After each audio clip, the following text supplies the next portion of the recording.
Well, Volume 3, World's Worst Club Repair. And this one is one I might not be able to fix.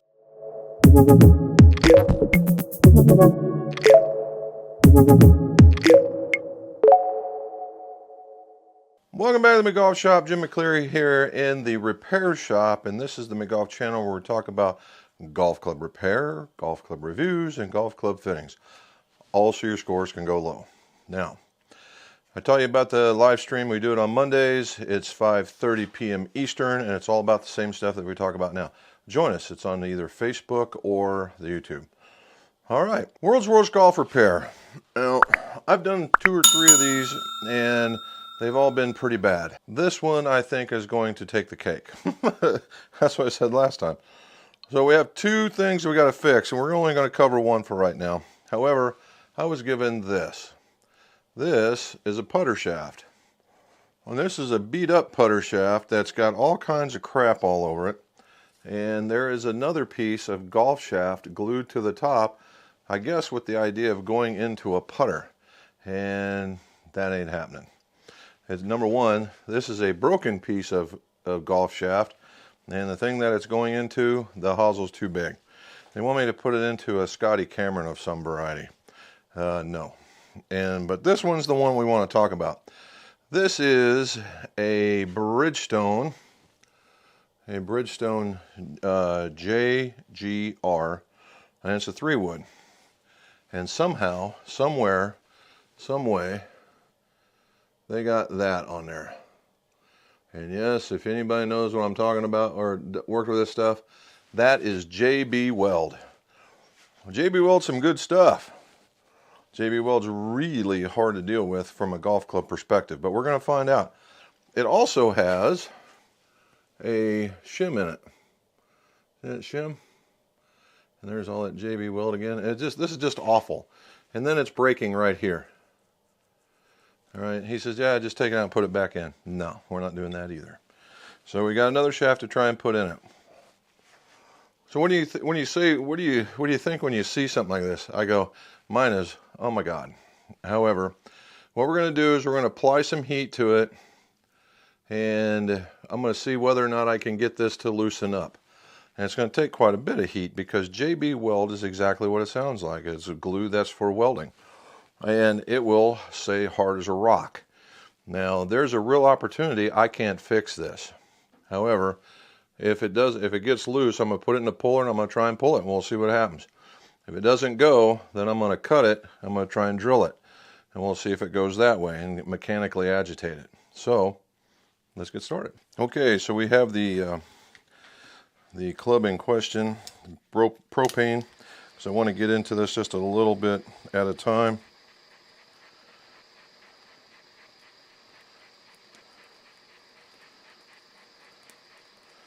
Yes, it's catching on fire, but that's just part of it.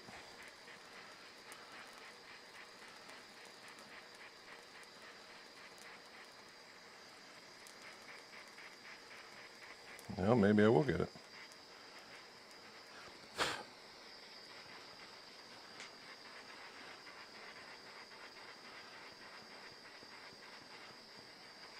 You notice I'm moving it around in 10 to 15 second increments.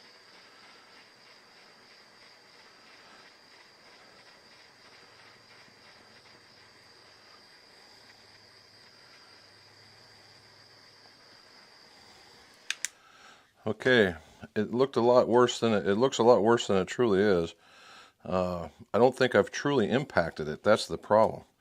But we're going to find out right here and right now.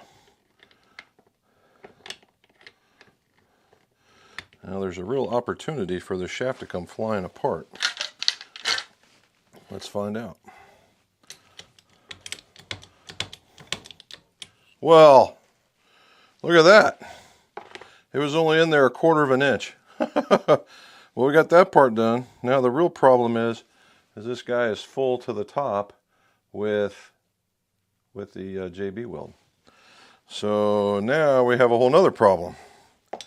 Well, we got that part taken care of. So you see the clean piece? See the clean piece? That's all the fur that was in there. And we wonder how this thing even worked. Alrighty, so Now we're going to have to drill. So I'm going to have to, what I'm going to do is a couple of things. I'm going to heat this up. I'm going to try and drill it out a little bit by little bit, and if not, then it goes to the drill press. So let's move a little further down the bench. All right, so here we go. I want to set it myself here. I want to use a smaller drill bit to get in the hosel and try and get as much as I possibly can. All right, so we got that. This out of the way. Now I'm going to make some heat here, so I got to be real careful.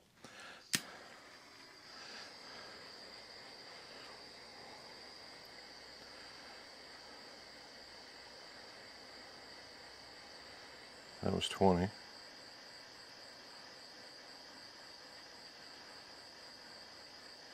There's another one.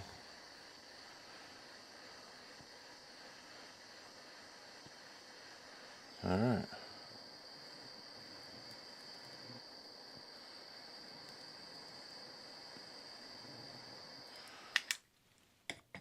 I'd let it burn like a candle.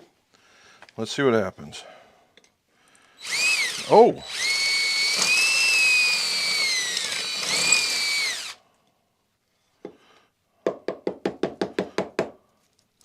Well, that's two things I didn't think was going to happen.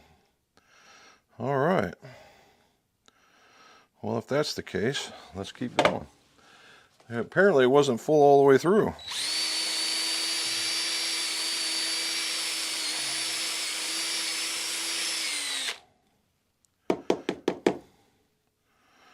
Oh my goodness gracious.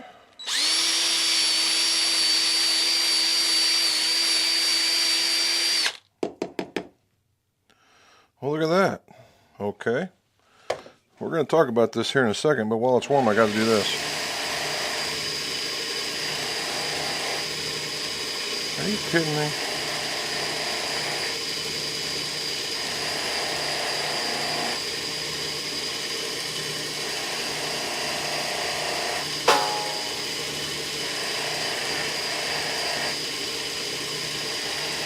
Well, okay. Not nearly as bad as I thought it was going to be. If we look at that, and all of a sudden it's nice and clean, even on the inside. We're going to look at it a little bit more. There's still little trails of the glue I'm going to try and flick off with a knife. So we're going to go back to the other bench. I think that's what you call the expect the worst, get the best kind of concept. So number one, this wasn't in very far, so it didn't take a whole lot to pull it out. Number two, I thought this thing was just absolutely chock-a-block full, and it only had a thin layer underneath of it, so I was able to punch through to that. Then I thought, well, the inside of this thing is just going to be completely overran with junk on the hosel, or where there's a shoulder in there, and it's not. And now, all I have is a little bit of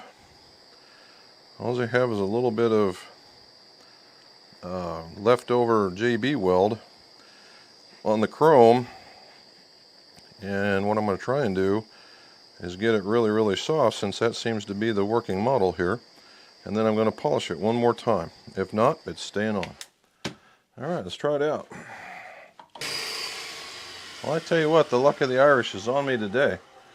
Alright, so it did come off. All the extra stuff came off of there, and now what I need is a collared ferrule 335. That is right here. Make sure that falls in there. It does. It's a little bit smaller than I would like, but we'll go with that one. Now let's find out if this will even fit in there. And it will. All right. Got to get it out of there. Alrighty, so now I'm back in a normal club repair. I've got to go in there and clean out the hosel a little bit more, but I think we're getting it. Alright. I don't move it around nearly as much when I'm shooting it into the hosel, because I can't get in real deep, and I need to be able to get the heat in it in one spot. Well, it would appear I got it. Well, one last thing.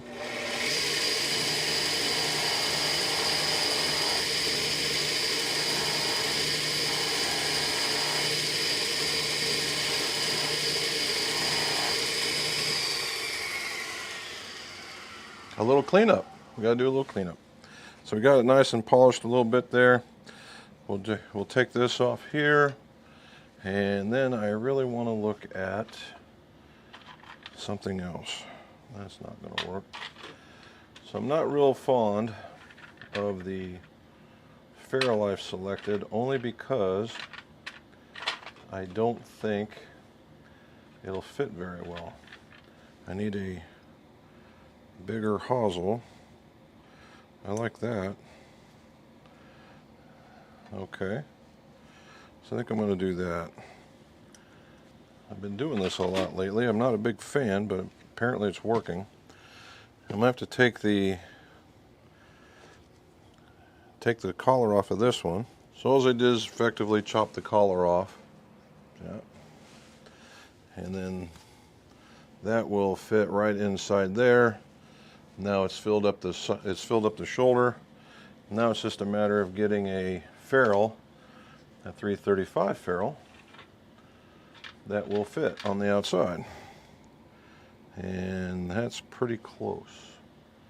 Let's see if I can find another one. See, there's some gold in this guy, so let's try one of these.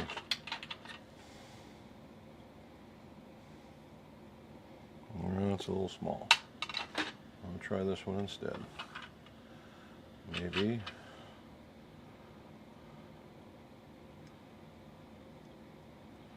That's big enough, but I don't want to chop off another one of those.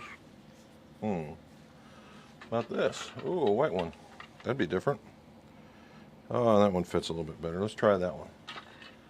Alright, this is the gold. Oh, chrome. Alright, so we've got that. Okay. So we got that. Well, I said I wasn't going to try the other one. We're going to try the other one. So what we have here is it's just basically a shaft that's glued onto a shaft. Now, it's supposed to go into this. And if it is true to nature, this is a 335 tip. If this is being true to nature what I think it is, it's not. But we're going to find out. And all we got to do is heat this guy up. Now, metal to metal transfers heat pretty quick. And I only imagine it's gone because there's steps like on a stepped shaft. It's probably only gone to the first step.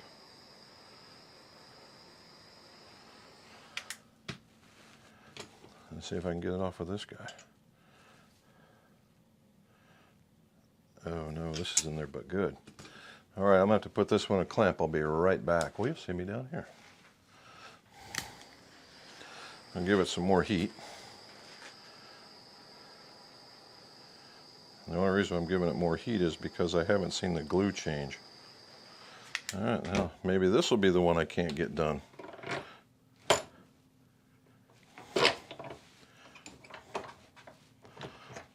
I have to get a little more aggressive.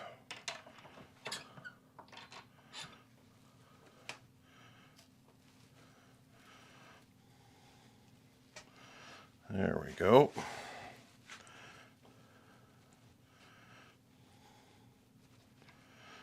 All right, to kind of give you an idea, you just saw what I pulled off of there.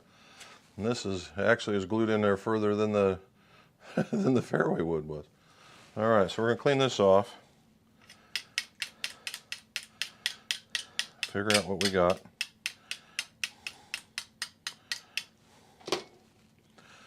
And we got a lot of glue in there, but the bottom line is, will this fit in here? And no, it won't. Well, almost. It's very, very close. Maybe it will.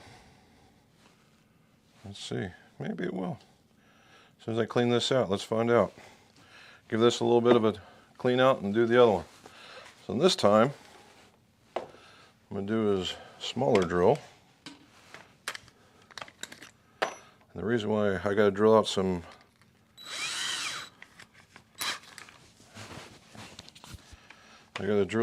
glue. I don't know, is that a weight?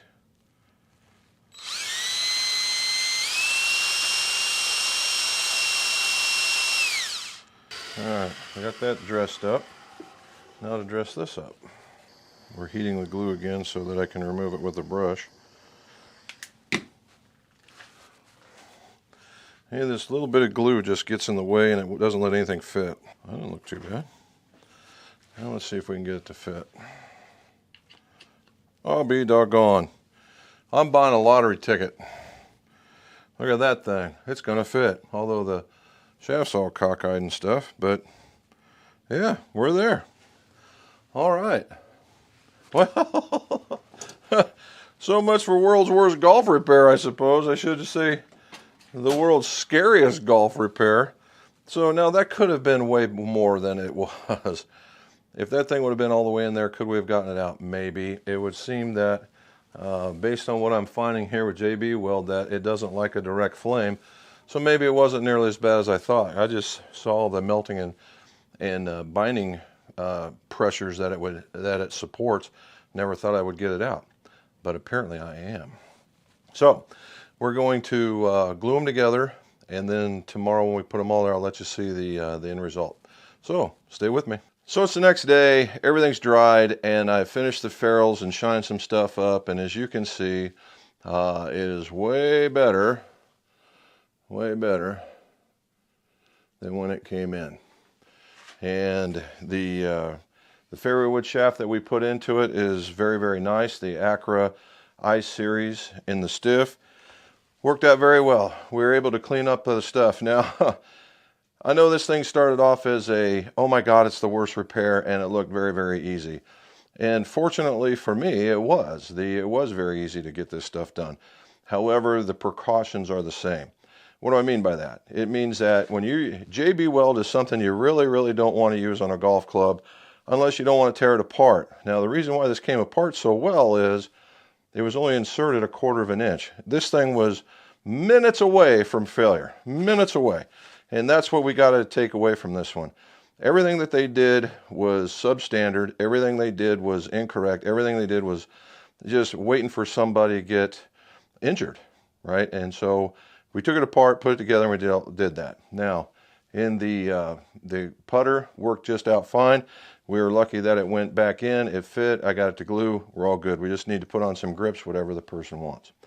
So if you guys get into some of these club repairs and you get outside your depth, just give us a call, clubmaker@mcgolf.net and or mcgolfshop@roadrunner.com and see what we can do to help you. If not, put some comments in the show notes below. And as usual, let's see your scores. Go low.